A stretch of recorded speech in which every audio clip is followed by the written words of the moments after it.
So with the 300ZX that I have here, this car was bought quite cheap actually. It has quite a lot of kilometers on the meter, but the engine was forged.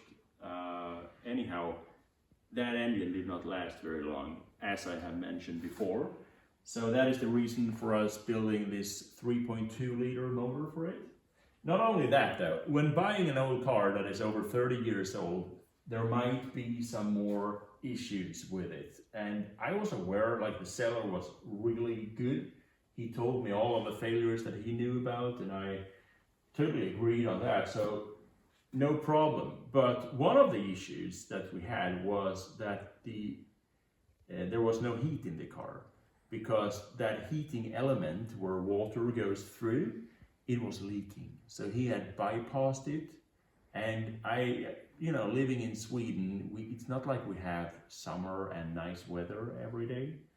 It's quite nice with some heat. So I decided to find a used heater. I think that is the right word, and change it. But changing that was a huge job, because the whole interior more or less needed to come out. So what we have done in this car is that we have taken out all of the instrument panel. We needed to empty the air conditioning system. So I had a friend of mine that has that kind of stuff. He came here and took all the gas out. After that, we took the complete panel out, took the fan package with the heater and all that, took that out, changed the heater element, and put it all back again. And there was a mess in there with the electronics.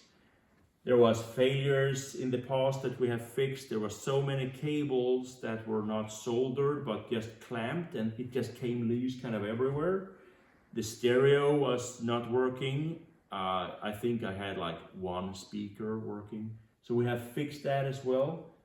What is left now to do is this little guy here is not working.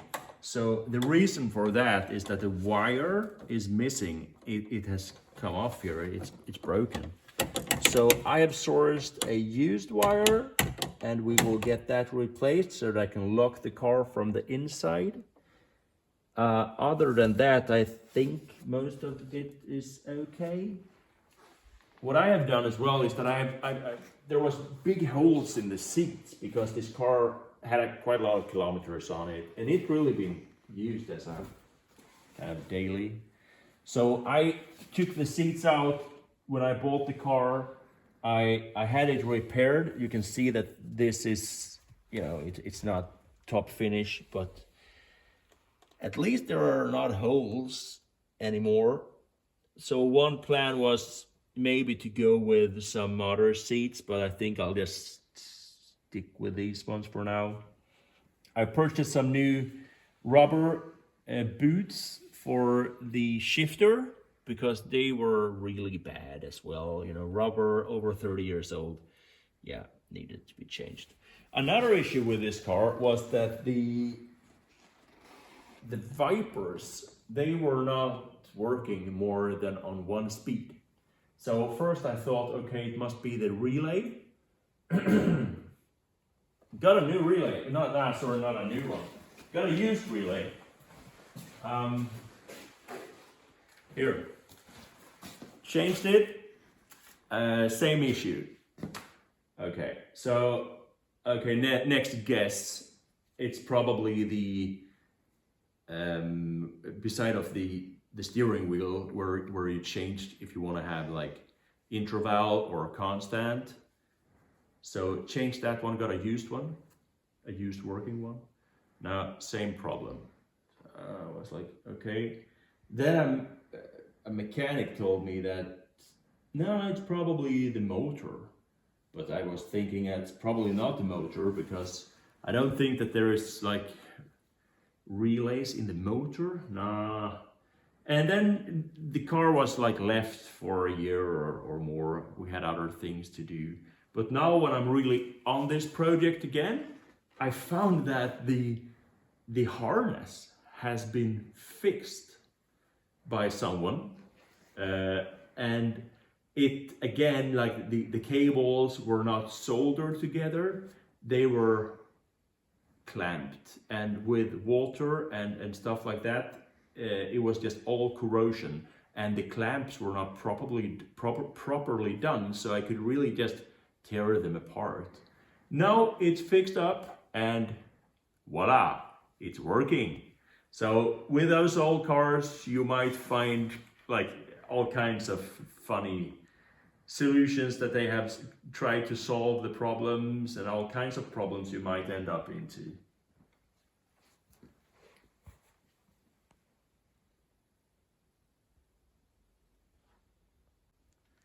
So for this 3.2 liter build, I am going to use the HKS turbo kit. That is, it's old vintage style, but still it is ball bearing turbos. And they were sold from HKS in the late 90s and in the 2000s. These turbos, I don't think they have many kilometers on them. I bought a used engine that was broken, and I could really see and find out by just thinking logically that the guy that once upon a time bought these, he bolted them on and he didn't do anything to the ECU or to the fuel system. And that means that the car was going way too lean. And I could see that on the motor because it was bored out to 88. It's 87 on a standard motor, so it has been bored twice, probably, and it had huge detonation marks in it. And not only that, it also had O-rings, you call it O-rings, which is a steel ring, a fire ring on the cylinder surface. You do that if you have problems with blowing head gaskets. And I think that is the problem with that previous owner and so on. Because if the engine is detonating, you will most likely see, if not the pistons are breaking, then you will definitely see head gaskets blowing. So I think in this case, the guy has bought these turbos, bolted them on, and it was the stock injectors, the stock ECU, because I bought the engine with everything. And with that, it has most likely been detonating. I think he has been renovating the motor again, bored it out, new forged pistons, blowing head gaskets, you know, trying all he can with O-rings and boring it a second time to 88. But he has not fixed the root cause, which is, you know, going too lean with the bigger turbos and still the stock fuel system and the stock fuel injectors. So when I bought the motor, it was blown again, and I believe he just gave up. So that is the history of that. But the turbos are really nice turbos, and obviously I will use some bigger injectors, 740s, and I will obviously tune it myself as well in my dyno here. So I think that these guys will be a really nice turbo setup on the VG30DETT because it's ball bearing turbos. It's like medium sized. It's not huge power. I mean, it will probably make some 550 horsepower, but a good power range and a lot of torque. That is the goal with it.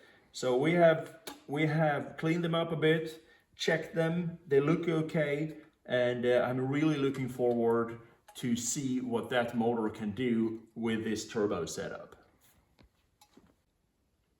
Okay, so in the front now I have changed out the side mount intercoolers to this vintage style HKS. Not only vintage style, it is vintage.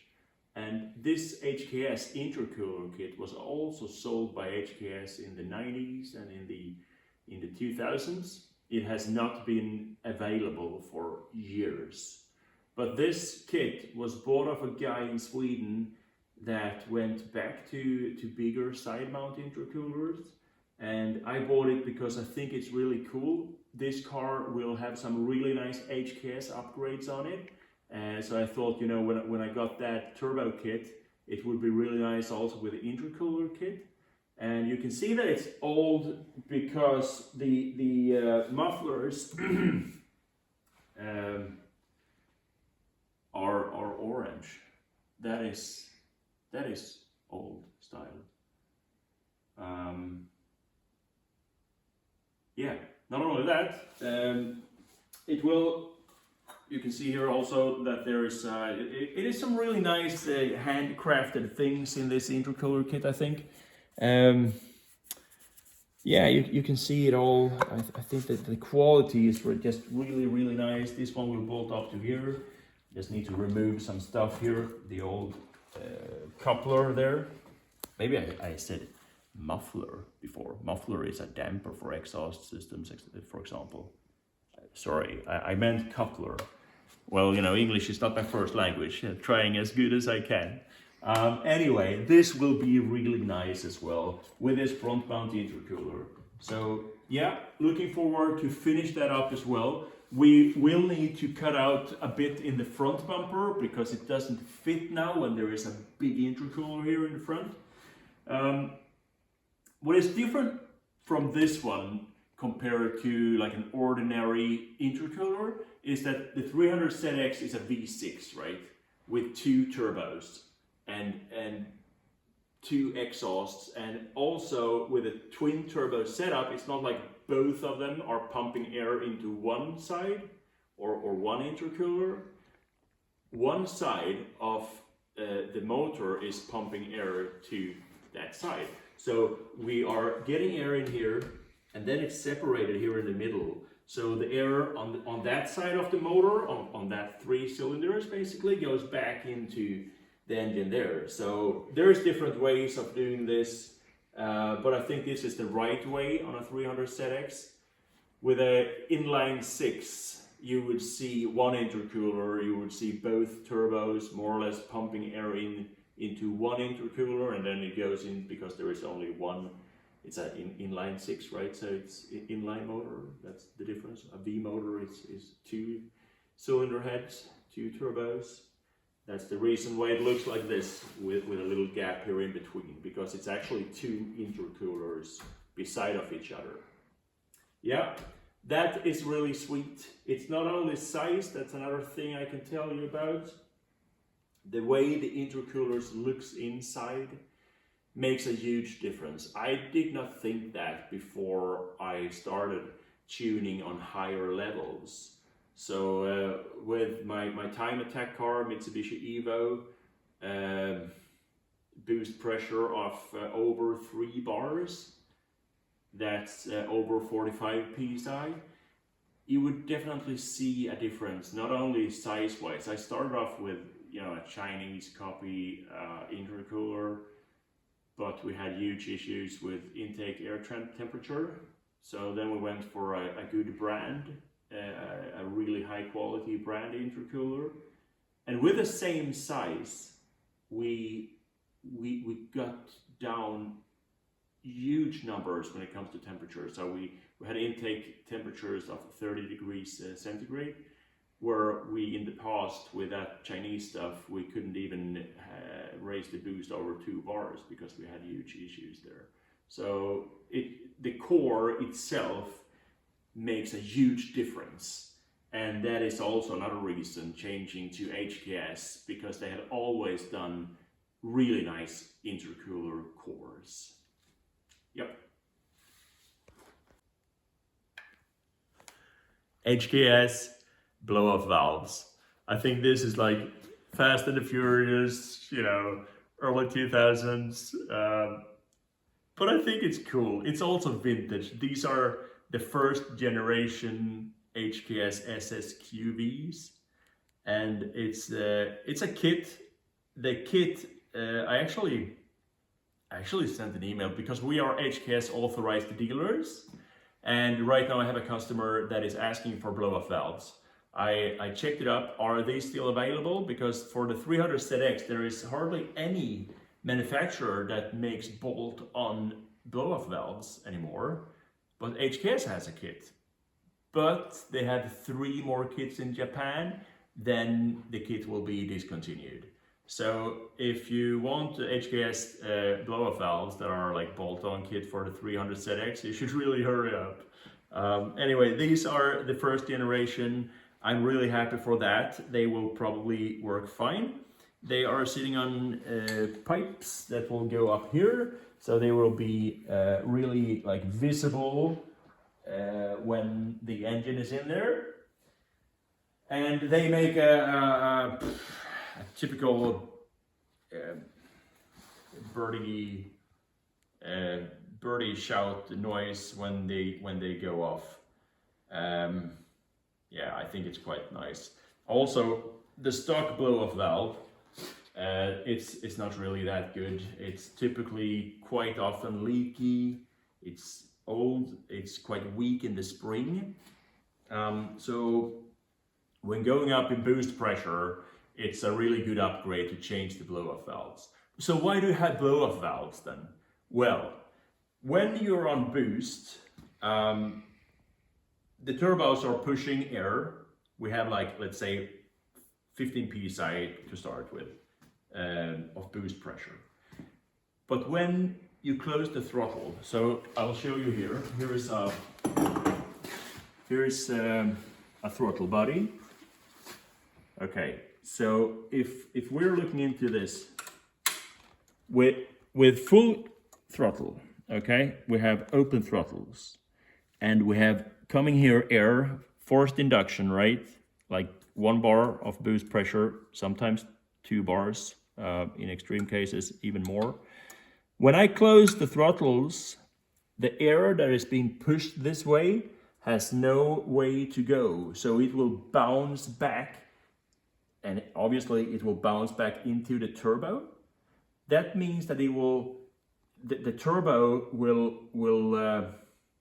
will break a bit. So it's an impeller that is spinning. I'll show you here on another turbo that is laying here. Okay.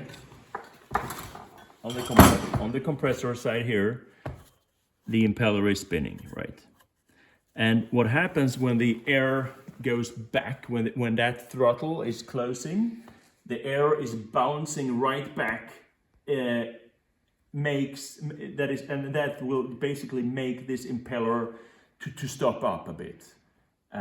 With the blow-off valves, we will release the pressure. That is why it says psh, you know, or yeah. We are releasing that pressure when the throttle is closed, and that makes the turbo to spin freely. And then when you go on boost again, when you go on throttle again, then it will basically build up the pressure faster, and it will also be a really nice feature for the turbo. It will save the turbo, so to say. The turbos will last longer because they are not braked up, so to speak, about the pressure coming back. So that is the benefit of blow-off valves. And then obviously you can have what these are, open blow-off valves. They release the boost air out in the atmosphere. It makes that sound that is quite cool, I think, still, even though I'm not 18 anymore. Still, with a car like this, it's kind of nice, I think. But you can also, obviously, as the standard version, have a recirculation on that air, so that the air that is being released is not released out in the atmosphere, but it will be released back into the impeller this way. So there are 2 ways of doing that. But on my build, I will use these open air ones. I think that's quite cool.